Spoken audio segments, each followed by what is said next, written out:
আসসালামু আলাইকুম প্রিয় তাওহীদি জনতা, আপনারা অবগত আছেন যে সম্প্রতি ফিলিস্তিনে ইসরায়েল কর্তৃক বর্বর হামলায় নারী শিশু সহ মুসলমানদের উপর নির্বিচারে হত্যা চলছে।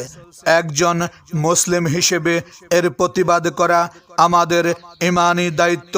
এই লক্ষ্যে আজ বাদ জুমা কলিমহর ইউনিয়ন পরিষদ প্রাঙ্গণে এক বিশাল বিক্ষোভ মিছিল ও সমাবেশের আয়োজন করা হয়েছে।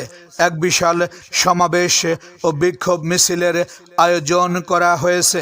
উক্ত বিক্ষোভ মিছিল ও সমাবেশে একজন মুসলিম হিসেবে দলে দলে যোগদান করুন এবং বলিষ্ঠ কণ্ঠে আওয়াজ তুলুন, নারায়ে তাকবীর, আল্লাহু আকবার। বিশ্বের মুসলিম এক হও, লড়াই করো। ফিলিস্তিনে হামলা কেন?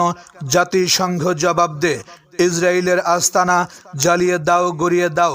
ইসরায়েলের পণ্য বয়কট করতে হবে। আয়োজনে কলিমহর ইউনিয়ন ইমাম পরিষদ ও তাওহীদি জনতা।